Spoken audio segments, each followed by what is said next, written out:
Assalamualaikum warahmatullahi wabarakatuh. A'udzubillahi minasyaitonirrajim. Bismillahirrahmanirrahim. Alhamdulillahirabbil alamin. Wassalatu wassalamu ala Muhammadin wa ala alihi washabbihi ajmain. Amma ba'du. Pemirsa yang dirahmati Allah, marilah kita sama-sama bersyukur.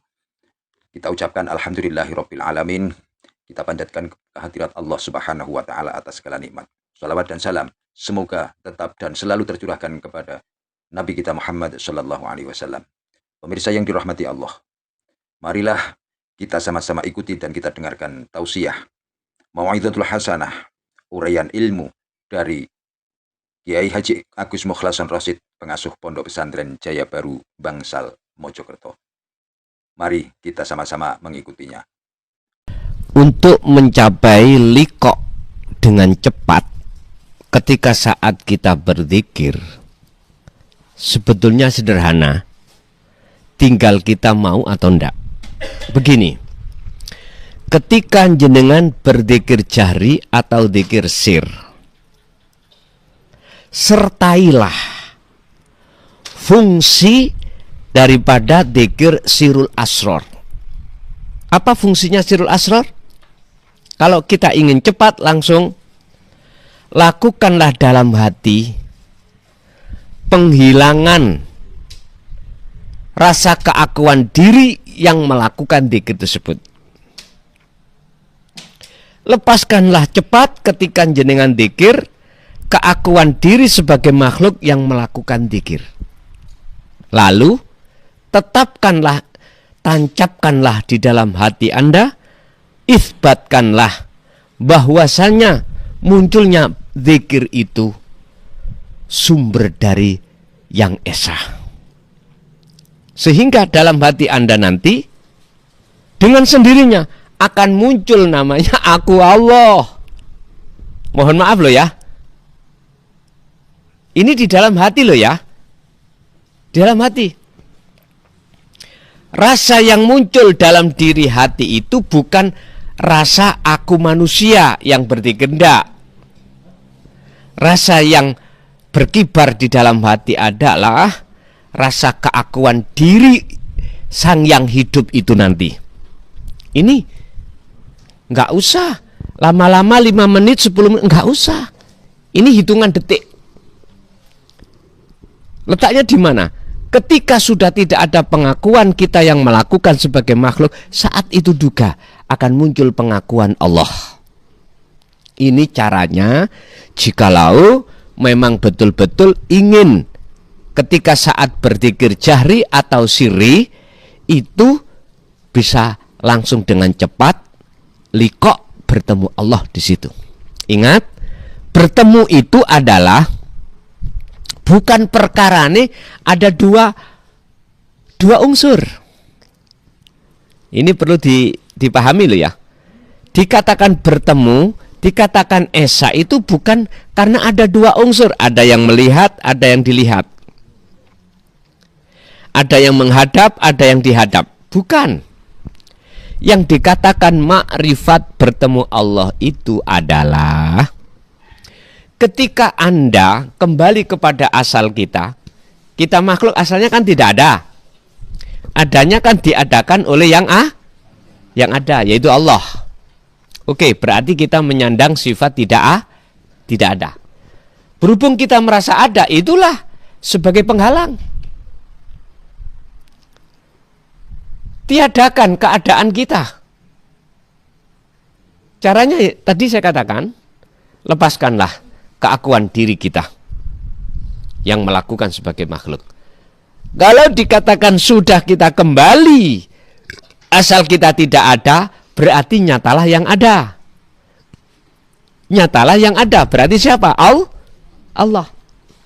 Berarti dikatakan makrifat, dikatakan bertemu Allah itu yang melihat dan yang dilihat itu pelakunya tunggal. Paham nggih? Dan ini bagaimana ya? Dikatakan pelakunya tunggal. Tadi kita ada, diperintahkan untuk bertemu Allah. Kalau sudah ketemu, kok nyatanya kita nggak ada. Memang begitu. Inilah namanya tauhid itu di situ.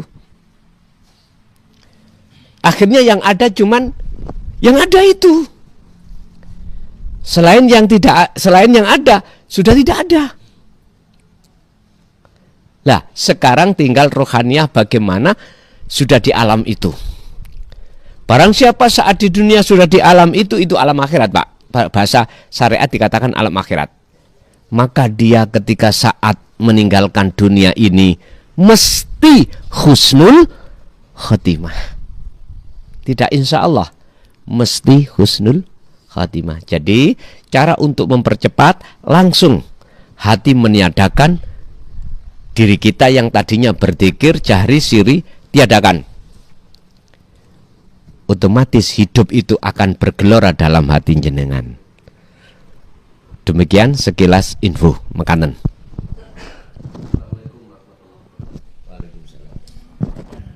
Kalau kita mampu melepaskan keakuan, tiadakan keakuanku, apakah itu termasuk juga pengakuan adanya diri kita? Gini, sebelum itu jadi nasi, kan ada proses, Pak, ya. Jadi beras, dibususi, dicuci, dimasak, baru jadi nasi. Oke. Sebelum kita bicara ke ahad, ada istilah Allah bertajalli pada makhluknya, makhluk bertajalli pada Allahnya. Memang iya, seperti itu. Itu sebagai proses. Tapi nanti kalau sudah disebut di ahad ya, maka siapa yang menyebut, siapa yang disebut itu tunggal. Ini kalau sudah di ahad loh ya. Kalau belum di ahad, maka memang harus meniadakan selain sesuatu yang bernama. Allah pun kita tiadakan. Nama Allah, sifat kita tiadakan, zatnya kita tiadakan, tinggal wujudnya. Kalau sudah di situ, maka inilah yang kami sebut sebagai ahad, atau kami sebut sebagai makrifat. Makom ihsan itu di sini. Memang betul. Nggih, terima kasih. Ada lagi? Apa yang kita rasakan, Gus, ketika kita betul-betul merasakan mata hati terbuka atau bisa bertemu Allah? Apa yang kita rasakan dalam meditasi? Oke. Tanda-tanda, ini tanda-tanda ya. Tanda-tanda apa yang kita rasakan kalau itu sudah dikatakan makrifat. Pertama, la yarauna li anfusihim syai'an. Dalam tindakan apapun, dalam hati jenengan sudah tidak ada pengakuan diri makhluk. Kedua, yusyahiduna annal fa'ila huwallahu ta'ala. Yang bergemuruh dalam hati jenengan pengakuan akunya Allah. Ketiga, tatmainul qulub. Hati Anda selalu damai, tentram, sekalipun di saku tidak ada uang, sekalipun di tengah keluarga nggak ada yang dimakan. Ala inna awliya Allah la khaufun alaihim walahum yahzanun. Menurut Al-Quran, tanda-tanda apa yang ada di dalam hati kekasih Allah itu tidak ada rasa khawatir, tidak mudah gelisah, tidak mudah takut dengan kondisi apapun. Justru yang ada di dalam hati beliau tatmainnul qulub, kedamaian. Justru kedamaian seperti inilah apa yang tadinya banyak orang khawatirkan karena tidak kunjung datang, pasti didatangkan Allah. Istilah dalam rumah tangga kita kan butuh makan, Pak Bu, ya. Gak mungkin Allah akan menterlantarkan kita tidak makan. Wa may yattaqillaha yaj'al lahu makhrajan. Surat At-Tolak ayat 3, ayat 2. Barang siapa yang hatinya duduk di situ, makhrajan. Allah akan buka persoalan yang sulit, akan Allah kasih solusi. Wa yarzuqhu min haitsu la yahtasib. Datangnya itu tidak kita sangka. Istilah bahasa sederhana, tidak mungkin kekasih Allah itu kelaparan. Paham ya? Tidak mungkin. Masalah yang ada pada diri kekasih Allah itu tidak lekas kunjung selesai. Bahasa sederhananya seperti itu. Tapi bukan berarti kita melakukan dzikir itu dengan tujuan supaya hati kita damai, supaya kita selesai masalahnya. Bukan itu tujuannya. Tujuannya cuma satu, mendekat dan bertemu Allah. Begitulah. Ada lagi? Waalaikumsalam. Yang dimaksud dikata, dirasa, diingat, dipandang, Mana yang dimaksud dikata, dirasa, dipandang, disaksikan? Hidup dalam dan di luar diri kita. Kalau boleh saya katakan ya, mana sih wujudnya Allah? Ini loh Pak. Ya. Bukan angin loh ya. Bukan udara. Ini. Nanti bisa dibuka Al-Baqarah 115. Tadi saya katakan, dimanapun kau menghadap, di depanmu ada wajah Allah. Bahkan dalam surat Al-An'am 79, ini juga dilakukan oleh para rasul, termasuk Nabi Ibrahim. Dan ini sering kita baca. Tapi entah tahu maksudnya atau enggak. Biasanya kita yang sholat 5 waktu, habis takbiratul ihram disunahkan doa iftitah. Bunyinya inni wajjahtu wajhiya. Ini urusan tawajuh, urusan penghadapan. Sesungguhnya kuhadapkan wajah rohku, wajhiyah, terhadap wajah Allah. Berhubung tidak tahu, ya dibaca aja. Maksudnya tidak tahu. Lah, jenengan sekarang sudah mendapatkan ilmunya, cara untuk menghadapkan sudah bisa, dengan rasa, monggo, silakan untuk dipraktekkan. Sebab dengan cara inilah satu-satunya cara untuk menghilangkan hijab tutupnya hati kita pada Allah, yang menjadikan kita tambah jauh pada Allah ini tadi. Biar Allah bersihkan, barulah nanti semakin dekat begitu. Jadi yang dimaksud merasakan, yang dikata, yang dilihat, yang disaksi adalah hidup. Bahasa umum disebut hidup. Bahasa Quran yang esa.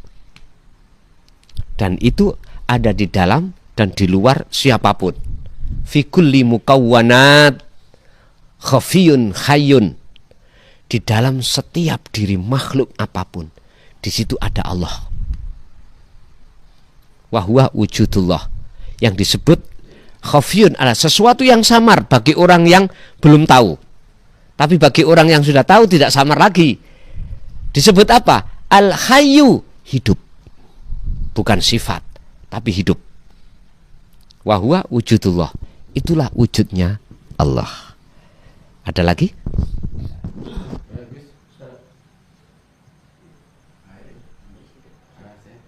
Assalamualaikum warahmatullahi wabarakatuh. Waalaikumsalam. Yang saya muliakan dan yang saya hormati, luar biasa penjelasan Gus tadi mengenai masalah pengenalan dan dikenal dan pengenalan. Nah, tentu dalam hal ini banyak sekali cara kita mengenal Allah itu, mulai zatnya, mulai sifatnya, mulai apalnya, merasanya, banyak sekali. Nah, tentu sekali di dalam pengenalan kita ini, tentu yang dibutuhkan ada kebersihan. kebersihan kan. Nah, saya juga sempat membaca salah satu kitab yaitu Rukun. Salah satu syarat sahnya istijah ini apabila suci lahir dan batin. Nah, artinya apa di sini, Gus? Jadinya kita ini kan mengenal dan dikenal ini, saya rasa hampir jamaah kita ini hampir paham ya, mengenal dan dikenal. Cuma sekarang salah satu cara kita mengenal Tuhan ini kan kita harus bersih dulu. Kita harus bersih. Kan dalam Al-Quran juga kalau salah sudah dijelaskan, aku itu maha suci, menerima barang yang suci. Nah, saya ibaratkan sekarang ini, Gus. Artinya apa? Kalau kita ini masih seperti apa istilahnya ini, masih seperti kelelawar. Nah, kalau kita belum bersih, terus langsung kita pengenalan, otomatis pengenalan kita ini akan kabur ini. Kalau Allah ini maha suci, menerima barang yang suci. Jangan sampai kita perjalanan hidup kita ini seperti kelelawar, kencing diri sendiri, terus kada hajat diri sendiri. Kelelawar ini kan langsung pandangannya baik ke depan, tapi dia tidak tahu sampai sejauh mana dia kebersihan pada dirinya ini. Nah, mohon penjelasan Gus. Cuma itu aja. Mohon maaf Gus. Assalamualaikum warahmatullahi wabarakatuh. Waalaikumsalam warahmatullahi wabarakatuh. Memang syarat harga mati dikatakan mengenal dan bertemu Allah harus suci. Disinilah Pak, mengapa risalah terhadap Rasulullah itu ada dua, menyampaikan hukum syariat dan menyampaikan hukum hakikat. Syariat dengan ilmu syariat itulah nanti untuk bersuci diri dari perkara-perkara yang ada pada diri kita sekitar di dalam urusan jasmaniah. Terus harus dilanjutkan dengan bersuci secara ruhaniah. Umpama kita bersuci jasmaniah, katakanlah di situ ada an-najasah. Mana yang disebut najis? Mana yang disebut hadas? Lah gitu toh. Itu diterangkan di dalam jasmaniah, hukum syariat. Nyun sewu, mohon maaf, permisi. Mengapa kita diperintahkan wudhu? Karena kita ada kaitannya dengan hadas kecil. Mengapa kita harus mensucikan baju atau badan? Karena ada najis. Mengapa kita diwajibkan untuk mandi junub ya dah? Harus dengan air. Ini kan hubungannya urusan jasmani. Nah, makanya tadi saya katakan Islam itu dibangun kesempurnaan ada 4. Syariat, thariqah, hakikat, dan makrifat. Cuman kebanyakan orang itu muter-muter berdiam diri hanya di 2 ini. Kebanyakan loh ya. Bebersih secara lahir sementara tidak memperhatikan bebersih ruhaniah. Apa? Najis hadasnya ruhaniah, syirik. Baik syirik jali maupun lebih-lebih syirik khafi.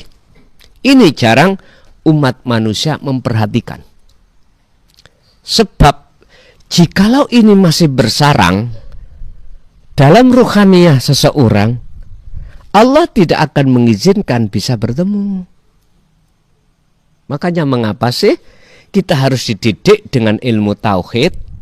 Itu untuk mengenal sifat-sifatnya, zatnya, termasuk af'alnya, ya dah? Mungkin kalau saya buka dalam sifat itu wajibnya Allah ada 20. Ya dah? 20 itu dibagi 4. Nafsiyah, salbiyah, ma'ani, dan maknawiyah. Ya dah? Ini sekitar sifat wajib loh ya. Masih sifat wajib. Ada sifat mokhalnya Allah 20 lagi. ada sifat jaiznya Allah. Satu. Akhirnya terhitung semuanya. Ada sifat wajibnya Rasul, sifat mukhalnya Rasul, sifat jaiznya Rasul, sehingga semuanya dihitung menjadi 50. Dan ini, mohon maaf, saya hanya menyampaikan ketika saat sifat-sifat ini ya, hanya menyampaikan sasi Ramadan setiap tahun. Apakah kita harus menunggu Ramadan? Terlalu lama, Pak. Coba dilihat di konten YouTube saya, sudah di situ. Langsung aja belajar di situ.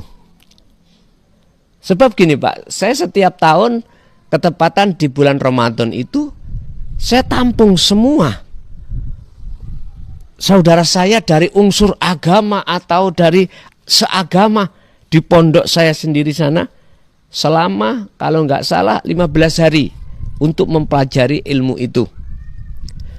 Kemarin itu mencapai insya Allah kisaran 3.000, Pak.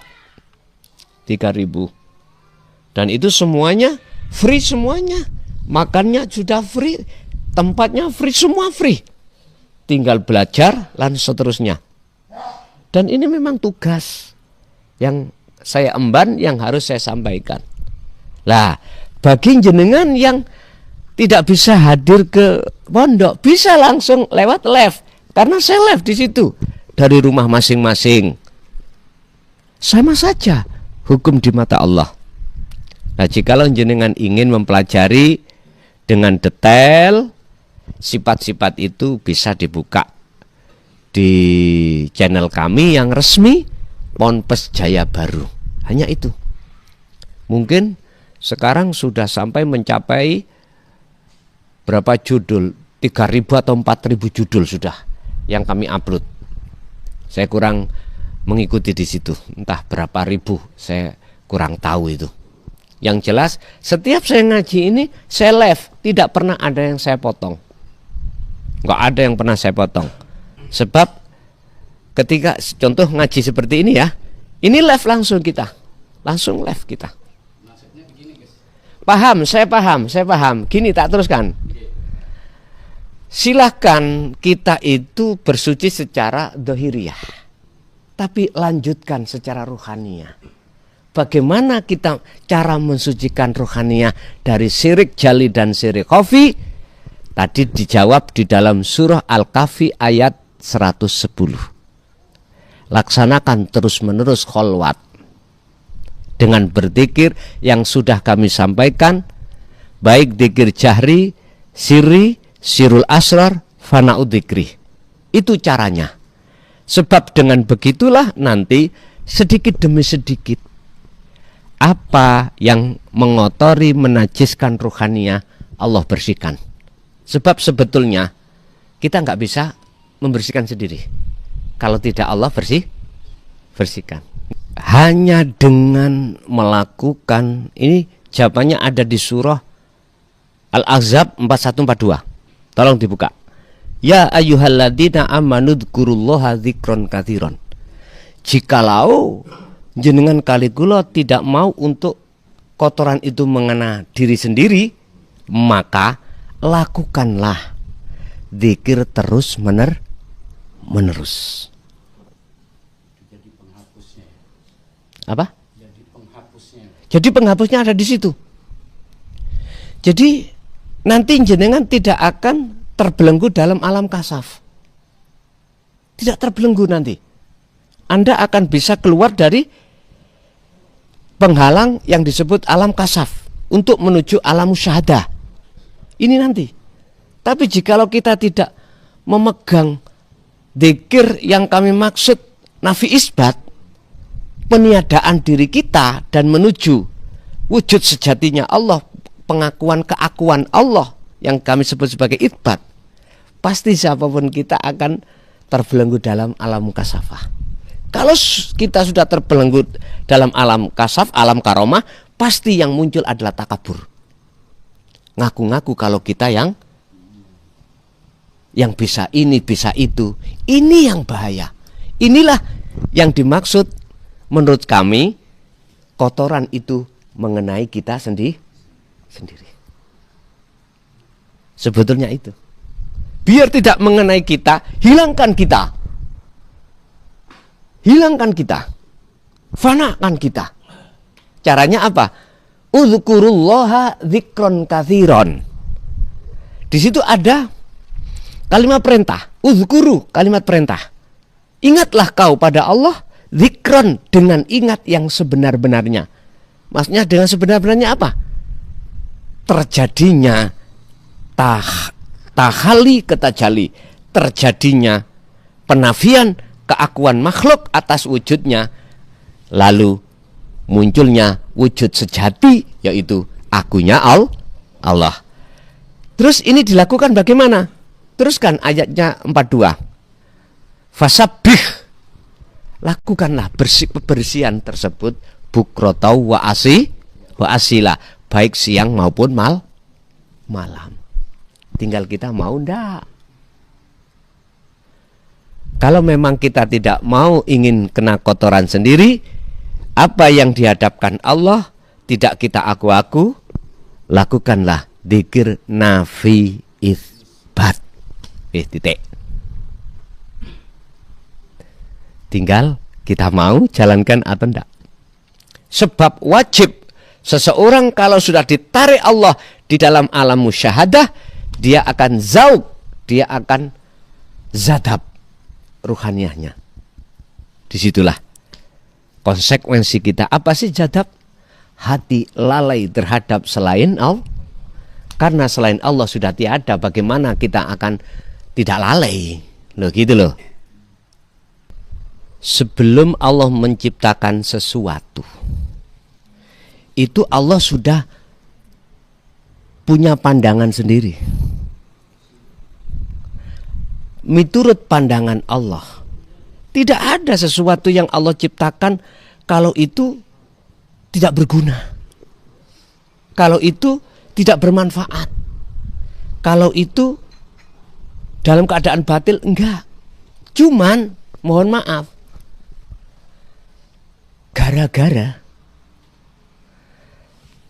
air hujan turun ke bumi tercampur dengan kotoran-kotoran ini, akhirnya air yang asalnya bersih menjadi keruh. Ini bahasa ayat tentang masalah ini, ibaratnya seperti itu. Ibaratnya seperti itu. Pertanyaannya, apakah tidak bisa menjadi jernih lagi air ini? Bisa. Jadi sebetulnya apa yang Allah ciptakan itu semuanya bermanfaat. Cuman pandangan manusia mengolah-ngolah dan lain sebagainya, akhirnya yang asalnya tidak batil jadi batil. Mohon maaf. Menurut saya dari kajian ayat itu, surat apa itu? Saya mungkin nanti kita yang terpenting bagi saya adalah bagaimana air yang keruh menjadi jernih lagi. Sebab memang Rasulullah lewat hadis sahihnya mengatakan kullu mauludin yuladu alal fitrah. Asalnya kita fitrah. Entah itu anaknya orang Majusi, orang Nasrani, Islami, semuanya fitrah. Lah, sekarang bagaimana kita kembali ke fitrah lagi? Itu caranya. Jadi jenengan diciptakan oleh Allah, apapun lah yang namanya makhluk, nggak ada satupun yang itu bermudorot sebetulnya miturut pandangan Allah. Berhubung manusianya alam ini, ya Allah, maka nih saya teringat dengan satu ayat, sami'na wa atokna wa sami'na wa asoina. Artinya ada golongan orang yang sama mendengarkan, tapi dia percaya dan taat. Ada golongan yang sama mendengarkan, tapi dia tidak percaya dan wa asoina, dia itu lari dari kebenaran. Lah, ketika saat itu kita di masa-masa batil, ya toh, ibarat air itu keruh, bagaimana kita itu jadi jernih. Kalau langsung masuk pada pembahasan ruhaniyah, bagaimana ruhaniyah kita yang asalnya punya iman bahwasanya manisnya di dalam apa ini? Anggur. Asalnya kita beriman dari anggur. Ya enggak. Hati kita beriman. Kalau rasa itu timbul dari anggur. Ini kalau menurut saya ayat itu menceritakan ini juga. Dalam hatiku aku berada iman, munculnya rasa manis itu dari anggur. Sekarang aku tanya, anggur itu makhluk apa kholik? Makhluk toh? Jelas ngomong makhluk. Pantaskah hatiku menyamakan anggur dengan Allah? Dalam arti kekuasaannya? Saya kira nggak pantas. Dan itu tidak boleh menurut saya. Lah, ketika saat aku ada iman bahwasanya munculnya manis ini dari anggur, berarti inilah hatiku keruh. Saya dikatakan hati yang keruh. Bagaimana saya bisa memandang beriman kalau itu dari Allah? Tadi saya katakan fi kulli mukawwanat iku ing dalem saben-saben makhluk al khafiyu utawi ono sesuatu sing samar. Berarti di dalam dan di luar anggur itu yakin ada Allah. Karena itulah, karena yang esa itulah, Allah itulah yang menguasai dalam dan di luar anggur, maka seakan-akan anggur itu bisa memunculkan rasa manis. Padahal rasa itu datangnya dari Allah. Kalau hati saya, hati kita sudah yakin sumbernya rasa manis itu dari yang esa atau Allah, maka disinilah yang kami maksud ayat ini, air ini asalnya keruh bisa jernih kembali. Ayat tadi akhirnya ketemu, semua makhluk itu Allah ciptakan tidak sia-sia. Begitu mungkin? Ada lagi?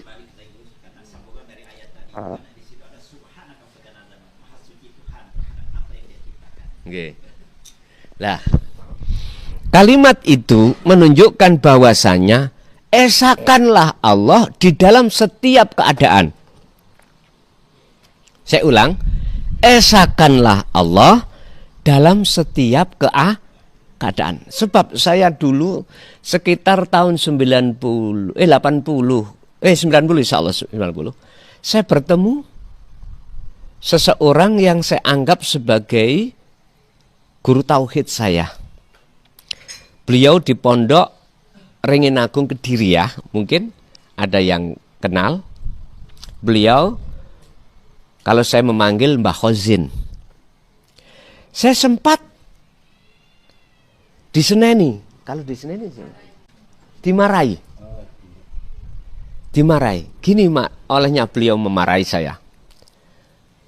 Son, Allahmu itu banyak, tapi Allahku esa.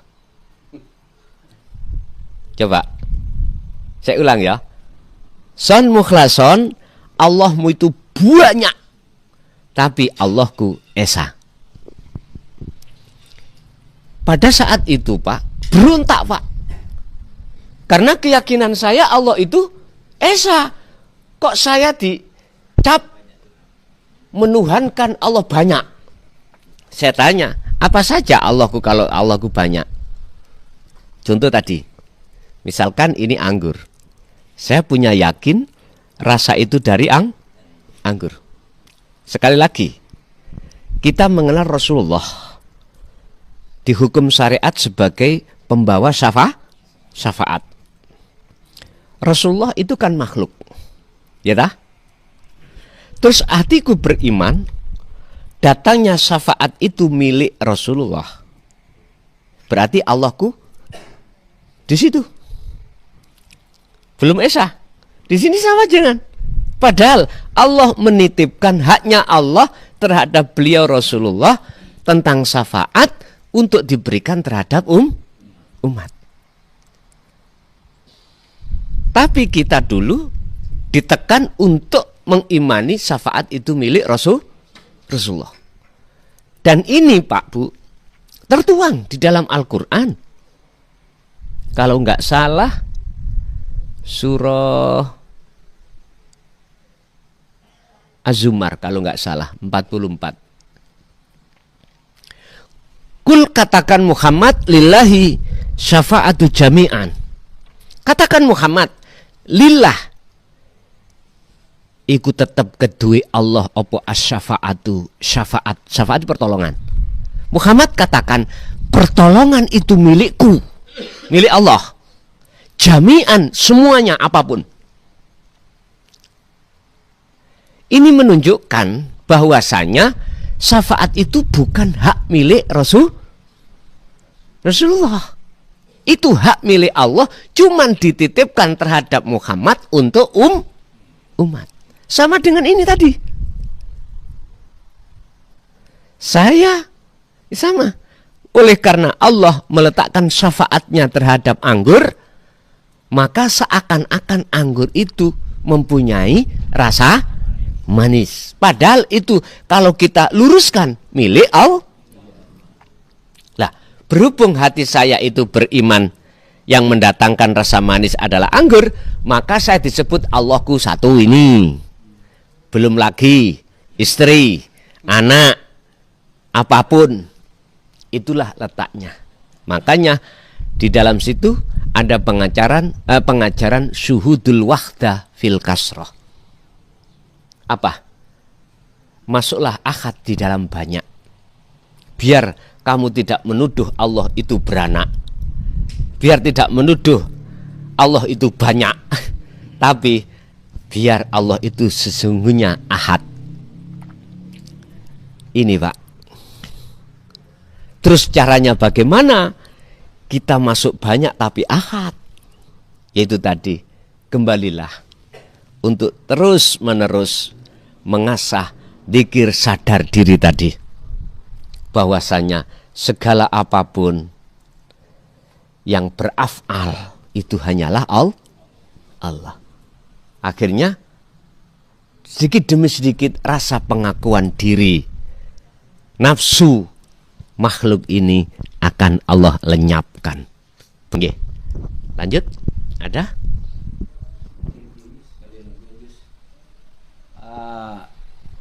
Tadi kaitannya dengan hafidu ala salawat wa salawatil wusta wa qumu lillahi qanitin hayhasiin. Di sini salat wajib dan salat daim atau salat berkelanjutan. Mohon dijelaskan kaitannya dengan allazina yazkurullah qiyama wa qu'udan. Kemudian dengan surat Al-Insan 2526, ya di sana wazkur isma rabbuka bukratan wa asila wa minal laili fasjud lahu fasabbihu lailan tawilan. Nah, ini apa ini cara kita melakukan salat yang disebut salat daim atau bagaimana? Itu mohon dijelaskan. Memang salat daim itu tidak mengenal keadaan, tidak mengenal aktivitas. Intinya setiap keadaan apapun ruhaniyah wajib untuk bertemu Allah. Lah, dalam surah Ali Imran ayat 191 tadi dikatakan nggak bisa dengan kiaman berdiri, qu'udan duduk, nggak bisa duduk. Oh, namanya kita itu kadang-kadang punggung ini kan kalau sudah tua kan sudah nggak bisa lama-lama, ya dah. Udah bisa berbaring, biar sampai tertidur. Boleh dilakukan itu. Ini ayat ini kalau kita pandang dari sisi daiman atau sholat secara ruhaniyah. Kalau kita masukkan dalam pandangan syariat atau pandangan sholat secara 5 waktu, jikalau kau sakit gak bisa berdiri sholat, ya dengan duduk. Jasad lo ini lo ya. Jikalau kau gak bisa dengan duduk, dengan berbar, berarti ini sholat secara syariat. Tapi secara hakikat ruhaniyah jenengan. Jikalau jasad sampean ini waktu kerja, kan alladzina yadhkuruna qiyamau wa qu'udan wa ala junubihim. Berdiri apa Haman? Berdiri kerja. Ruhani harus sholat. Kerja dalam rangka, berdiri dalam rangka apa? Terserah. Duduk dalam rangka apa? Terserah. Berbaring dalam rangka apa? Terserah. Yang terpenting ruhaniyah tetap sholat. Inilah yang disebut sholat daim. Begitulah. Intinya adalah keadaan apapun jangan sekali-kali ruhaniyah itu tidak sholat, tidak menghadap pada Allah, tidak ingat pada Allah, walaupun susah, sulit, asah terus dzikir sirul asal tadi, baru ketemu itu tadi. Ye. Masih ada? Untuk ibu-ibu, monggo silakan. Terima kasih. Assalamualaikum warahmatullahi wabarakatuh. Waalaikumsalam. Dan terutama untuk bos yang bisa nyampe ke Lombok, ya nggak nyangka. Untuk yang mengadakan pengajian, alhamdulillah, Abah, terima kasih banyak ya. Dan kelanjutannya mudah-mudahan bisa untuk ibu-ibu yang seperti kalau pengajian syariat itu banyak gitu. Ini kan belum, kalau di Lombok belum terlalu terbuka masalah ilmu yang hak ini. Mudah-mudahan untuk kelanjutannya bisa.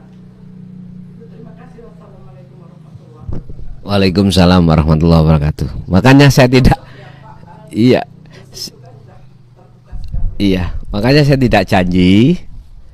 Saya siap, kapanpun siap, ya. Cuman oleh karena kami ada tugas yang amat penting, mohon sekali lagi tidak bisa 1 bulan 1 kali, mungkin 1 tahun 2 kali atau 1 kali. Nanti bisa kami tata lagi jadwalnya. Begitu sebetulnya Pak, sebetulnya kami itu sejak 1 Rajab kemarin, ketepatan masuk 2025 1 Januari, kami sudah tutup. Pengajian di luar itu kami tutup. Sebetulnya baik yang rutinan maupun yang mengharapkan hadir 1 tahun 2 kali, semuanya sebetulnya sudah kami tutup. Tapi berhubung ini banyak pengajuan dari jamaah-jamaah, lebih-lebih yang pemula, maka kami masih buka tapi kami batasi begitu. Nggih? Ada?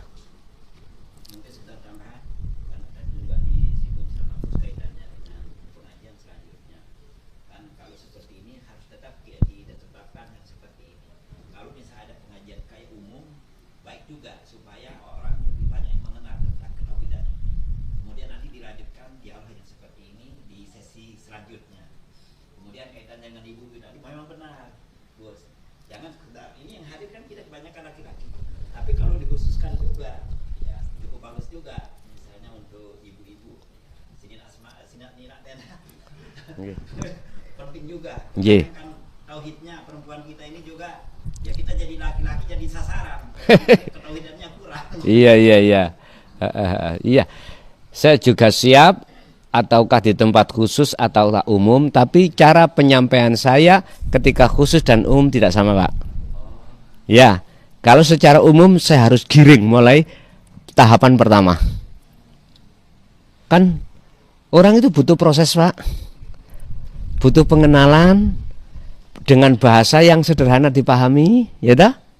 Nanti kalau khusus kan nanti bisa untuk sampai tanya ke dalam tentang daim, tentang apapun, ini kan sudah ke dalam itu, udah ke dalam. Tapi kalau kita menghadapi orang yang baru mengenal umum, bahasa kita harus enteng-entengan dulu pembahasan kita. Tingkat am itu biar apa harapannya itu biar dia tidak lari gitu loh. Makanya saya disuruh Allah untuk memakai sistem wasilun itu tujuannya di situ. Tujuannya di situ. Beda kalau saya memakai sistem majedubun. Kalau sistem majedubun ya udah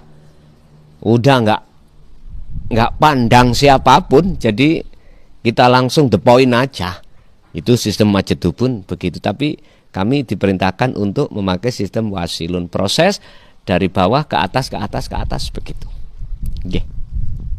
Sekali lagi, tadi kan pertama Gus sudah menyinggung kaitannya dengan ayat surat 20 ayat 14 kaitannya dengan 2014. Di situ Gus tadi singgung kaitannya dengan rahasia yang dari zaman Rasulullah yang dilakukan Masjidil Ali terjadi pada tahun 2014. Di sini sedikit tadi mungkin Gus belum paparkan kita di situ kaitannya dengan ayat itu. Dengan kejadian apa yang terjadi pada tahun 2014? Oke.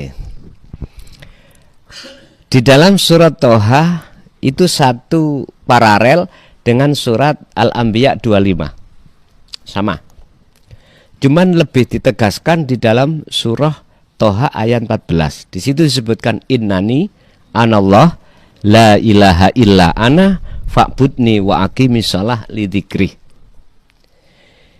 Ini akan muncul pengakuan Allah itu yang bersabda, yang muncul keakuan diri itu diri Allah, manakala kita itu sudah difanakan keakuan diri makhluk. Kan di situ secara lugat kan dikatakan sesungguhnya aku loh ya. Aku ini adalah Allah. Dan tidak ada Tuhan yang wajib kau sembah kecuali aku.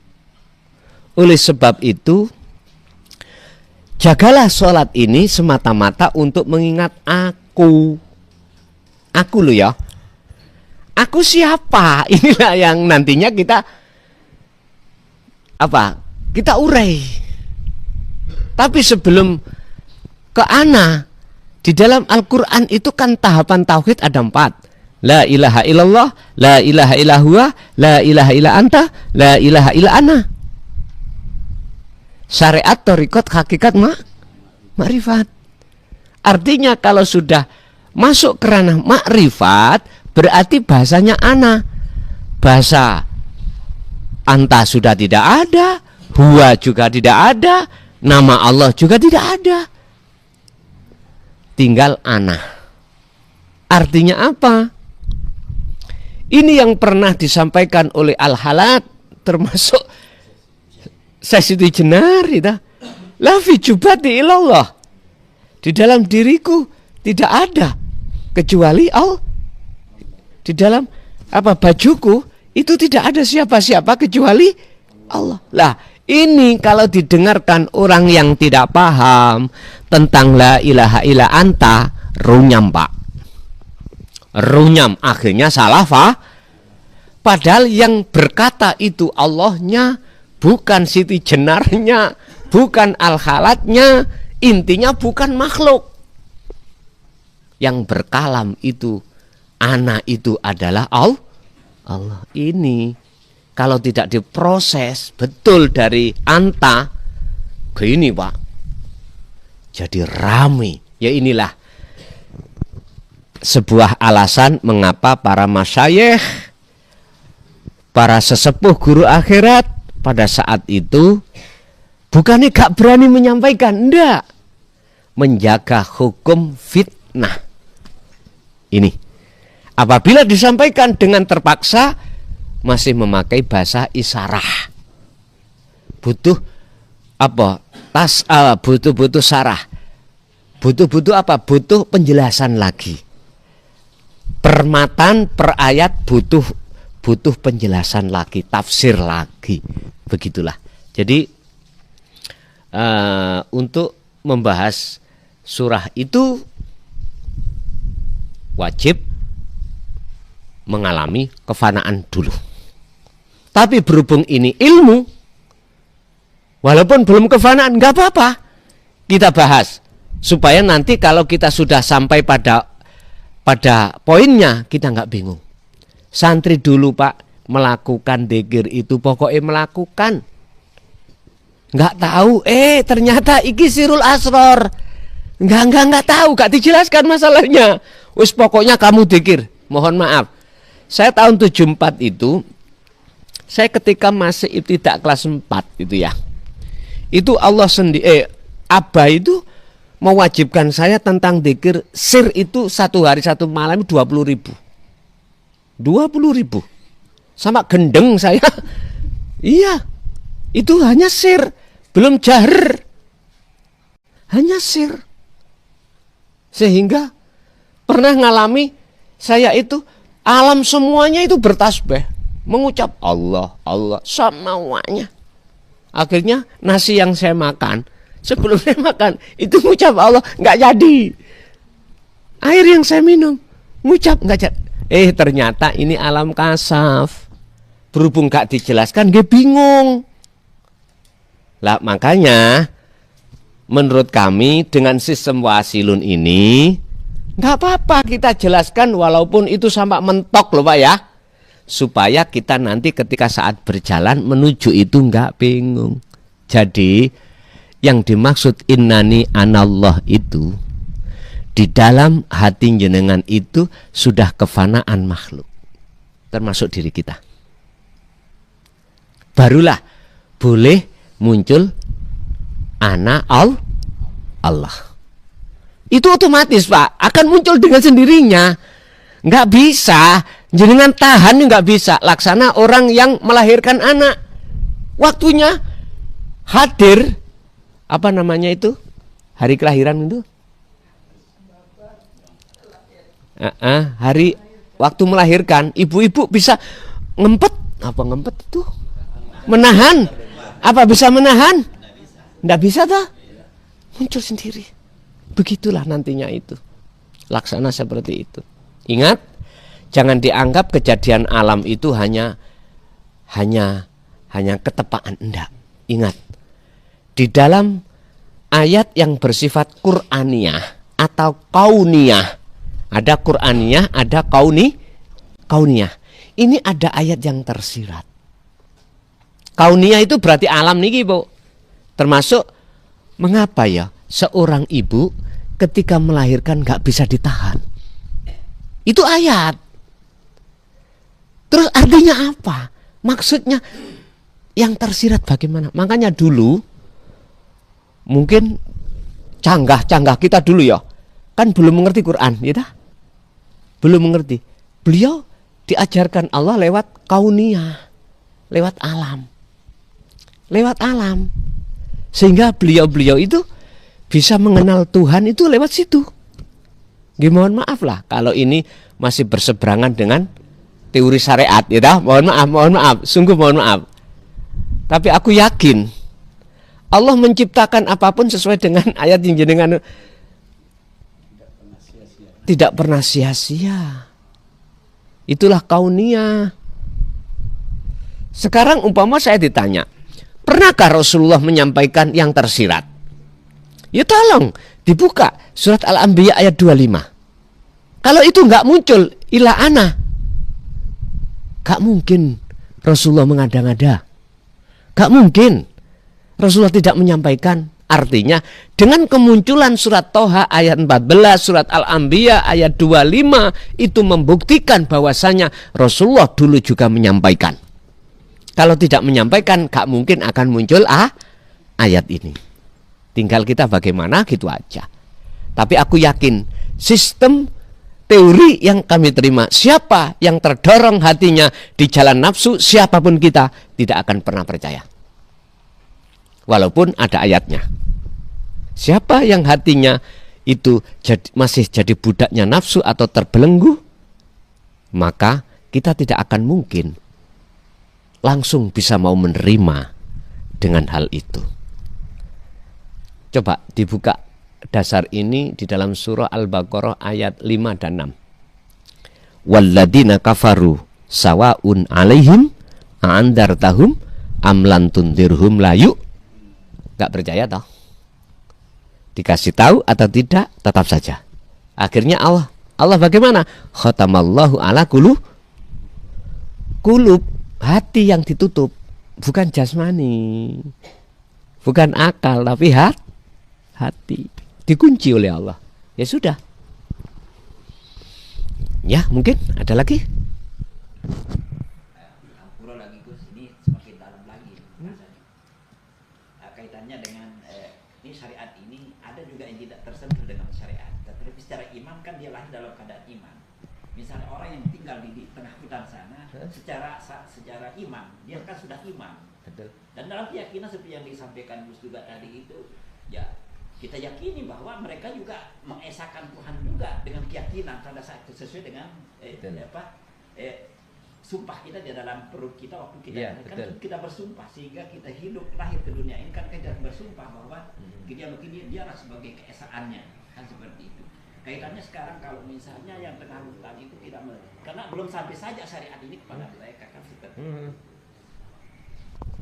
Gini, walaupun syariat itu belum sampai ke hutan, ya, apakah bagi Allah sulit untuk mendidik mereka? Bagi Allah sulit enggak? Enggak. Sebab Allah menyandang innallaha ala kulli syai'in qadir. Makanya saya katakan kauniyah lewat alam. Beliau bimbing hati beliau itu sehingga bisa mengenal terhadap Tuhannya. Bahasa syariat itu kan, mohon maaf, bersifatkan Qur'aniyah. Lah, Allah tidak mungkin mengutus utusannya itu di luar daripada kaum itu sendiri.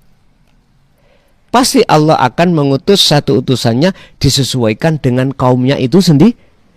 Artinya dengan bahasa biar mudah diterima itu di situ. Kita memandang syariat itu kan karena mengacu dari hukum-hukum secara fisik. Secara fisik. Dasarnya Al-Quran, Al-Hadis, Ijma' Qiyas. Lah gitu toh. Lah di tengah hutan masa ada. Cuman ini nggak bisa kita masukkan secara akliyah, nggak bisa. Saya masukkan terhadap ini akan bisa masuk dan kita terima secara sifat jaiz Allah. Pertanyaannya, apakah sulit bagi Allah mendidik beliau-beliau itu walaupun jauh dari Al-Quran? Jawab saya pribadi loh ya, nggak sulit bagi Allah. Dengan cara Allah sendiri yang mungkin tidak sama dengan cara terhadap kita. Disitulah makanya saya selalu husnudzon terhadap saudara saya, baik yang ada di agama Islam atau di agama lain Islam dan atau tidak beragama sama sekali. Sebab benar sejak awal kita yang disebut masih kita disebut Nur Muhammad wiji di dalam hidup yang kami sebut secara syariat disebut ruh, itu sudah ada keimanan. Begitulah urusan Allah sendiri itu. Iya. Mungkin masih ada? Mungkin sudah terlalu malam. Udah cukup. Ya, mudah-mudahan Gusti Allah mentakdirkan kita bisa bertemu kembali. Mulai awal sampai akhir, bila mana ada sesuatu hal yang menurut jenengan ini bahasanya itu kurang bisa diterima, saya mohon maaf. Atau ada kalimat yang menyinggung, jujur kami tidak ada niat untuk menyinggung atau menyudutkan satu golongan atau secara pribadi, enggak, wallahi tidak. Kami hanya semata-mata untuk menawarkan satu sistem bagaimana kita di dunia ini bisa lekas, bisa kembali kepada Allah sebelum kita dipaksa untuk kembali. Dan mudah-mudahan apa yang telah Allah berikan ini tadi, walaupun awal kami diletakkan di NTB ini, mudah-mudahan menjadikan ilmu yang manfaat barokah terhadap kita dan keluarga kita ila yaumiddin. Lahumul Fatihah.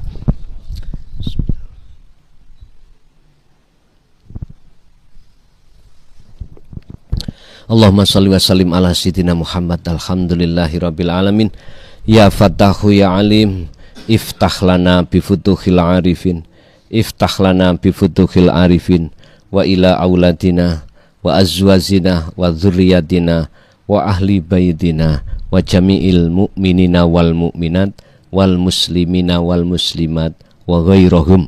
Rabbana atina fid dunya hasanah wa fil akhirati hasanah wa qina adzabannar. Wa sallallahu ala sayyidina Muhammad. Alhamdulillahirabbil alamin. Kurang lebihnya mohon maaf. Akhirul kalam. Assalamualaikum warahmatullahi wabarakatuh.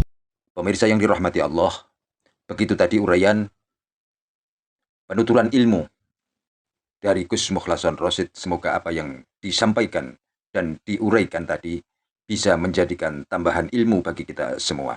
Yang akhirnya apa yang kita lakukan dan apa yang kita amalkan bisa menjadi sempurna. Demikian dari kami, kurang lebih mohon maaf. Assalamualaikum warahmatullahi wabarakatuh.